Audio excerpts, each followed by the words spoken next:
हरे कृष्णा। स्वागत है आपका जीवन अमृत चैनल पर।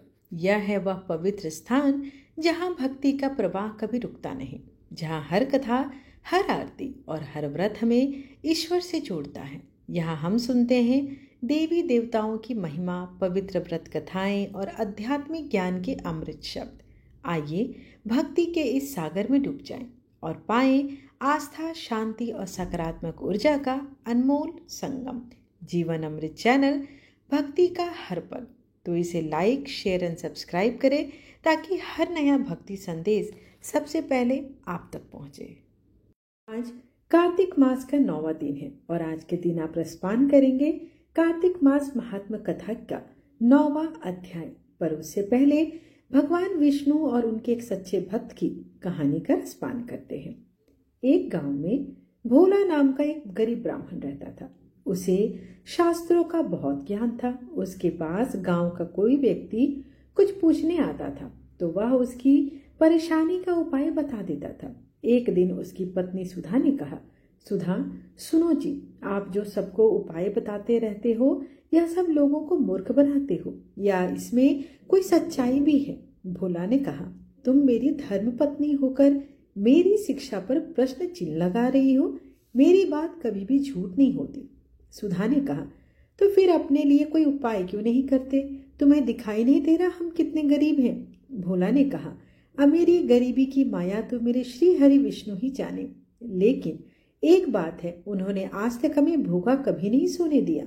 सुधा ने कहा, एक दिन ऐसा भी आएगा कि गांव में आपको कोई नहीं पूछेगा, तब तो भूखा ही सोना पड़ेगा। इसी तरह भोला भगवान विष्णु की भक्ति में लीन रहकर गुजर बसर कर रहा था। तभी एक दिन उसके पास एक सेठ जी आए और उन्होंने कहा, भोला, मेरे पास बहुत पैसा है, लेकिन उस सुख को भोगने के लिए संतान नहीं है। मेरा क्या कसूर है जो मुझे संतान का सुख प्राप्त नहीं हो रहा है? भोला ने कहा, सेठ जी, आपके पिछले जन्म के कर्मों के कारण आपके घर में संतान नहीं है। पिछले जन्म में आप एक शिकारी थे। आपने एक चिड़िया को मार दिया था। वह अपने बच्चों के लिए दाना लेने गई थी, जिससे उसके बच्चे भूख से तड़पकर मर गए। इसी कारण इस जन्म में आपको संतान का सुख नहीं मिल पाया है। पंडित जी, कोई उपाय हो तो बताइए। भोला ने कहा, सेठ जी, अब आपके पाप कर्म समाप्त हो जाएंगे तो आपको यह सुख मिल सकता है। इसके लिए आपको थोड़ा सा इंतजार करना होगा। सेठ जी ने कहा, मैं आपका घर धन से भर दूंगा, किंतु मेरे घर में संतान होने का कोई उपाय बता दीजिए। यह सुनकर भोला को गुस्सा आ गया और उसने कहा, तुम मुझे धन से खरीदना चाहते हो? चले जाओ यहाँ से। उसके जाने के बाद सुधा ने कहा, जब वह सेठ धन देने को तैयार था तो तुम्हें क्या हो गया था? उसे उल्टा सीधा कुछ भी उपाय बता देते। भोला ने कहा, श्री हरि विष्णु का भक्त हूँ, झूठ बोलकर पाप की कमाई नहीं कर सकता। यदि तुम्हें मेरे साथ रहना है तो रहो, वरना तुम यहाँ से चली जाओ। यह सुनकर सुधा को भी बहुत गुस्सा आया, लेकिन वह कुछ नहीं बोली और चुपचाप अपने घर के कामों में लग गई।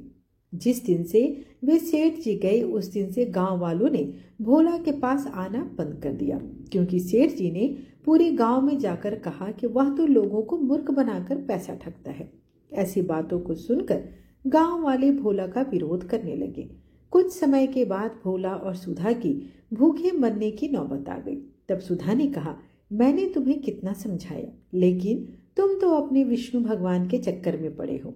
अब हम दोनों ही जिंदा ही नहीं रहेंगे तो भगवान की पूजा कैसे करेंगे?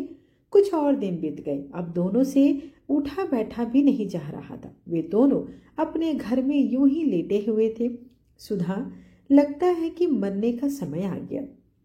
भोला ने कहा, मुझे तो लगता है कि भगवान श्री हरि विष्णु से मिलने का समय आ गया। तुम भी आखिरी समय में भगवान श्री हरि का ध्यान कर ले। भोला और सुधा दोनों ने श्री हरि भगवान विष्णु का ध्यान करने लगते हैं। उसी समय भगवान श्री हरि विष्णु उन्हें दर्शन देने के लिए प्रकट हो जाते हैं। भोला ने कहा, भगवान, आप तो हमारे अंदर इतनी भी हिम्मत नहीं है कि आपके श्री चरणों में प्रणाम कर सके। अब तो हम अपनी शरण में कैसे जाएं? भगवान विष्णु ने कहा, तुम मेरे भक्त हो, जो बिना किसी लालच के मेरी भक्ति कर रहे हो। इस कारण तुम्हें इसी संसार में रहकर धर्म की शिक्षा देनी है। तभी भगवान विष्णु की कृपा से भोला और सुधा दोनों पूर्ण रूप से ठीक हो जाते हैं। दोनों को भगवान विष्णु आशीर्वाद देते हैं।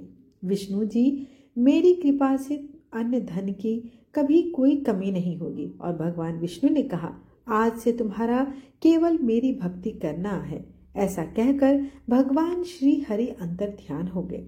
इस प्रकार भगवान ने अपने सच्चे भक्त की लाज रखी और उसकी भाव और पूजन भक्ति देखकर भगवान श्री हरि ने उन्हें दर्शन दिया।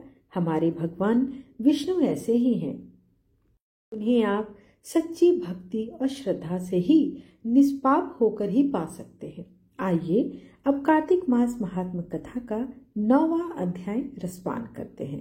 पृथु बोले, हे महाराज, जो आपने कार्तिक का व्रत विस्तार सहित कहा, उसमें आपने जो तुलसी के मूल में विष्णु पूजन का वर्णन किया है, वह मैं तुलसी का महात्म जानना चाहता हूँ। तुलसी देव भगवान को अति प्यारी कैसे है? हे नारद जी, यह तुलसी कैसे और कौन से स्थान में उत्पन्न हुई? आप सर्वज्ञ हो, अतएव यह सब संक्षेप में मुझे बतलाइए। नारद जी बोले, एक समय सब देवताओं से युक्त और अप्सरागण द्वारा सेवित इंद्र शिव जी के दर्शन के लिए कैलाश पर्वत को गए। इंद्र ने शिव जी के स्थान में जाकर भयंकर कर्म वाले एवं दांतों और आंखों से भयानक एक पुरुष को देखा। इंद्र ने उससे पूछा, रे तू कौन है? जगत के ईश्वर स्वामी शिव जी कहाँ है? हे राजन, ऐसे बारंबार पूछने पर जब वह कुछ न बोला, तब इंद्र क्रुद्ध होकर बोले, जो मेरे पूछने पर भी तूने उत्तर नहीं दिया, इससे मैं तुझे वज्र से मारता हूँ। हे दुर्बुद्धे, तेरा रक्षक कौन है? ऐसा कहकर इंद्र ने वज्र से उसे मारा। वज्र के लगने से उस पुरुष के कंठ में नीलता हो गई और वह वज्र भस्म हो गया और रुद्र भगवान अपने तेज से जलाते हुए प्रकट हो गए। उन्हें देखकर बृहस्पति जी शीघ्र ही हाथ जोड़कर और इंद्र भी भूमि में दंडवत प्रणाम करके स्तुति करने लगे।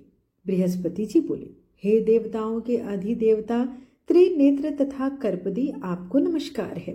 त्रिपुरासुर के नाश करने वाले, सर्व तथा अंधक कैतय को मारने वाले, आपको नमस्कार है। विरूप, अतिरूप और बहुरूप जो आप हैं, उनको नमस्कार है। दक्ष यज्ञ को विध्वंस करने वाले, यज्ञ के फल को प्रदान करने वाले, आपको बारंबार नमस्कार है। काल का नाश करने वाले और काल रूप काले सांप को धारण करने वाले और ब्रह्मा का सिर छेदन करने वाले तथा ब्राह्मणों के हितकारी, आपको बारंबार नमस्कार है। नारद जी बोले, उस समय बृहस्पति द्वारा ऐसी स्तुति किए जाने पर शिव जी त्रिलोकी को जलाने में समर्थ नेत्र की अग्नि को शांत करते हुए बोले, हे ब्राह्मण, तुम्हारी इस स्तुति से मैं प्रसन्न हूँ, वर मांगो। इस समय इंद्र को जीवन दान करने से तुम जीव इस नाम से प्रसिद्ध हो जाओगे। बृहस्पति जी बोले, हे देव, यदि आप प्रसन्न हुए तो शरण में आए हुए इंद्र की रक्षा करें और मस्तक के नेत्र से उत्पन्न यह अग्नि शांत को प्राप्त हो जाए। रुद्र बोले, मस्तक के नेत्र में यह अग्नि फिर कैसे प्रवेश कर सकती है? इसको मैं दूर फेंक देता हूँ, जिससे यह इंद्र को पीड़ा न दे सके। नारद बोले, शिव जी ने ऐसा कहकर अग्नि को हाथ में लेकर खारे समुद्र में फेंक दिया। तब वह अग्नि गंगा सागर के संगम में जा गिरी और वह वहां बालक होकर रोने लगा। रोते हुए उस बालक के शब्द से बारंबार धरती कांपने लगी। इस प्रकार कार्तिक मास कथा का अध्याय 9 यहीं पर समाप्त हुआ। आइए अब भगवान विष्णु और माता तुलसी की चालीसा का रसपान करें तथा समापन आरती के साथ करेंगे। उसने अपने रुदन से स्वर्ग से सत्यलोक पर्यंत के लोक बहिरे कर दिए। रोने का शब्द सुनकर यह क्या है ऐसे विस्मित हो ब्रह्मा जी वहां पहुंचे। आते ही समुद्र की गोदी में उस बालक को देख ब्रह्मा जी बोले, यह अद्भुत बालक कौन है? यह ब्रह्मा जी का वचन सुनकर समुद्र बोला और ब्रह्मा को आते देख समुद्र ने हाथ जोड़ा और प्रणाम कर उस बालक को उनकी गोदी में बैठा दिया और कहा कि गंगा सागर के संगम में उत्पन्न यह मेरा पुत्र है। हे जगत के गुरु, इसके जात कर्म कर इसको संस्कार दीजिए। नारद जी बोले, समुद्र ऐसा कह ही रहा था कि समुद्र के पुत्र उस बालक ने ब्रह्मा जी की दाढ़ी पकड़ ली और बारंबार हिलाने लगा। दाढ़ी पकड़ विष्णु सुनिए विनय सेवक की चितलाए, कीरत कुछ वर्णन करूं दीजिए ज्ञान बताए। नमो विष्णु भगवान खरारी, कष्टन सावन अखिल बिहारी। प्रबल जगत में शक्ति तुम्हारी, त्रिभुवन फैल रही उजियारी। सुंदर रूप मनोहर सूरत, सरल स्वभाव मोहनी मूरत। तन पर पीतांबर अतिशोहत, वैजंती माला मनमोहत। शंख चक्र कर गदा विराजे, देखत दैत्य असुर दल भाजे। सत्य धर्म मद लोभ न गाजे, काम क्रोध मद लोभ न छाजे। संत भक्त सज्जन मनरंजन, दनुज असुर दुष्टन दल गंजन। सुख उपजाए कष्ट सब भंजन, दोष मिटाए करत जन सज्जन। पाप काट भव सिंधु उतारन, कष्ट नाश कर भक्त उबारन। करत अनेक रूप प्रभु धारण, केवल आप भक्ति के कारण। धरनी धेनु बन तुम्हि पुकारा, तब तुम रूप दाम का धारा। भार उतार असुर दल मारा, रावण आदि को संहारा। आप वराह रूप बनाया, हिरण्याक्ष को मार गिराया। धर्म मत्स्य तन सिंधु बनाया, 14 रत्नन को निकलाया। अमिलक असुरन द्वंद मचाया, रूप मोहनी आप दिखाया। देवन को अमृत पान कराया, असुरन को छवि से बहलाया। कर्म रूप धर सिंधु बुझाया, मंत्राचल गिर तुरत उठाया। शंकर का तुम फंद छुड़ाया, भस्मासुर को रूप दिखाया। वेदन को जब असुर डुबाया, कर प्रबंध उन्हें ढूंढवाया। मोहित बनकर खल ही नचाया, उसही कर से भस्म कराया। असुर जलंधर अति बलदाई, शंकर से उनकिन्ह लड़ाई। हार पार शिव सकल बनाई, कीन सती से छल खल पाई। सुमिरन कीन कर तुम्हें शिवरानी, बतलाई सब विपत कहानी। तुम बने मुनीश्वर ज्ञानी, वृंदा की सब सूरति भुलानी। देखत तीन दनुज सैतानी, वृंदा आए तुम्हें लिपटानी। हो स्पर्श धर्म क्षतिमानी, हना असुर उर शिव सैतानी। तुमने ध्रुव प्रहलाद उबारे, हिरण्याकुश आदि खल मारे। गणिका और अजामिल तारे, बहुत भक्त भव सिंधु उतारे। हरहु सकल संताप हमारे, कृपा करहु हरि सिर जनहारे। देखहु मैं निज दरस तुम्हारे, दीन बंधु भक्तन हितकारे। चाहत आपका सेवक दर्शन, करहु दया अपनी मधुसूदन। जानू नहीं योग जप पूजन, होय यज्ञ स्तुति अनुमोदन। शील दया संतोष सुलक्षण, विदित नहीं व्रत बोध विलक्षण। करहूँ आपका किस विधि पूजन, कुमत विलोक होत दुख भीषण। करहूँ प्रणाम कौन विधि सुमिरन, कौन भांति में करहूँ समर्पण। सुर मुनि करत सदा सेवकाई, हर्षित रहत परम गति पाई। दिन दुखी निस्पर सदा सहाई, निज जन जान लेप अपनाए। पाप दोष संताप नसाओ, भव बंधन से मुक्त कराओ। सुख संपत्ति दे सुख उपजाओ, निज चरणन का दास बनाओ। निगम सदा ये विनय सुनाए, पढ़े सुने जो जन सुख पाए। तुलसी चालीसा माता तुलसी को समर्पित है।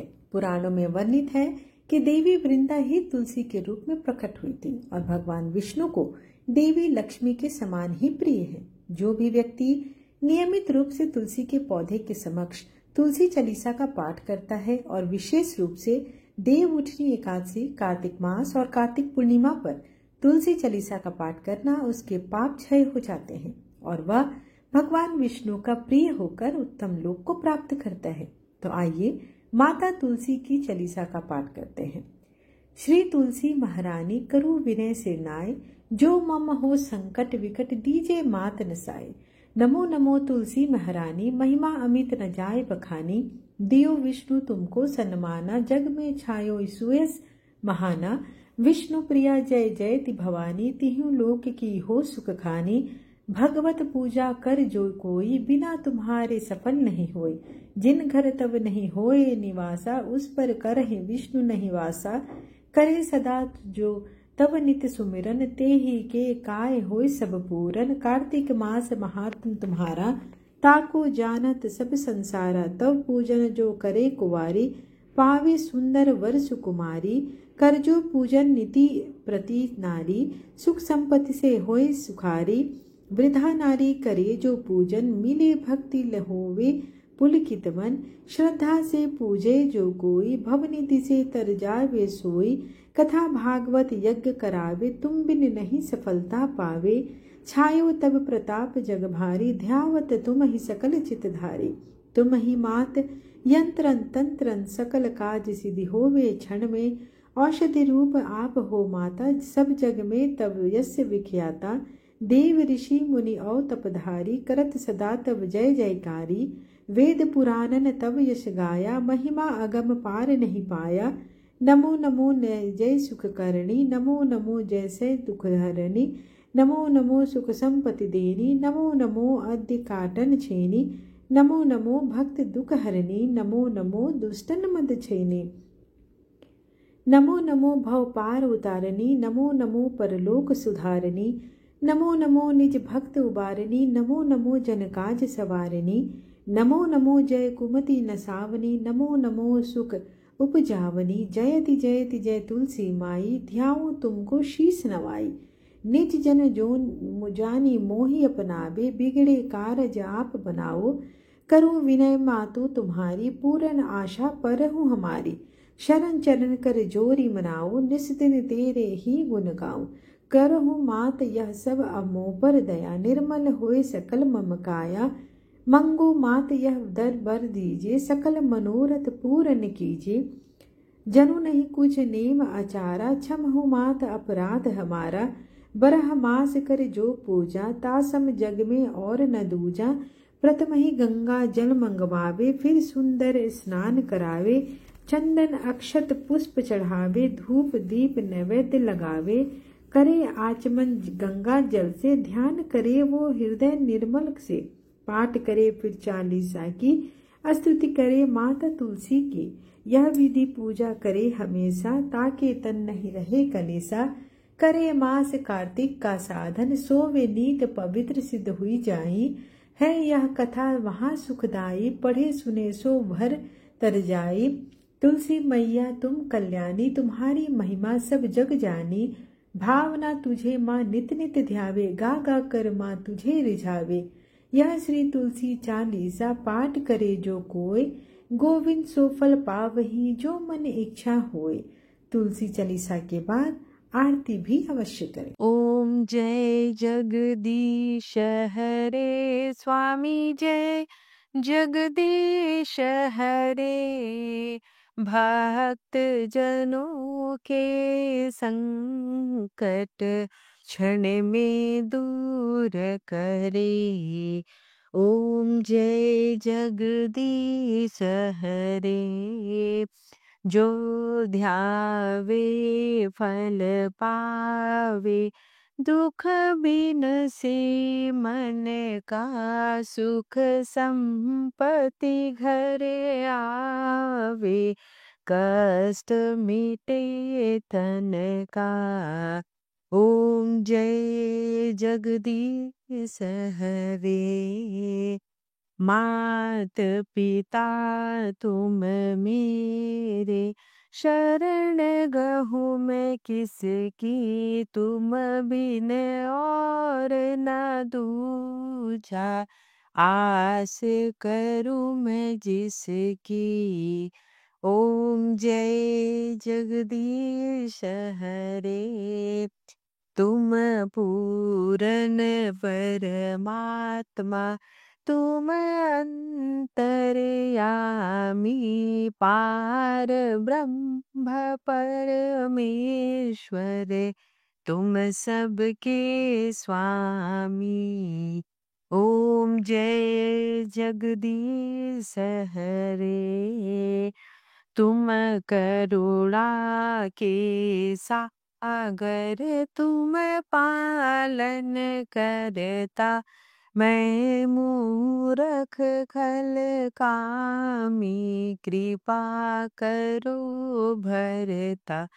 ओम जय जगदीश हरे। तुम हो एक अगोचर, सबके प्राणपति।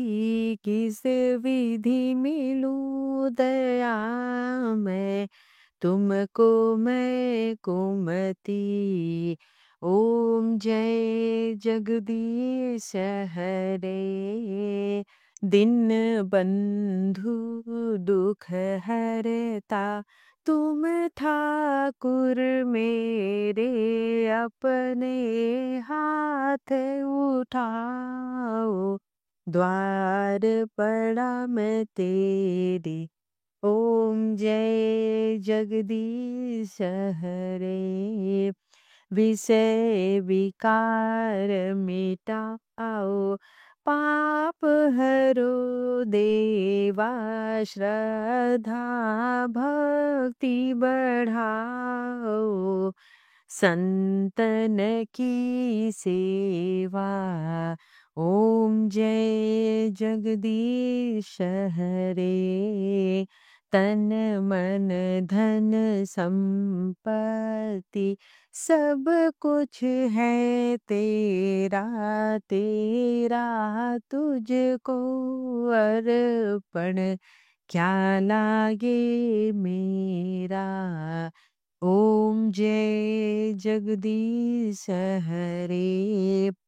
श्री जगदीश की आरती जो कोई नर गावे, कहत शिवानंद स्वामी मन वांछित फल पावे।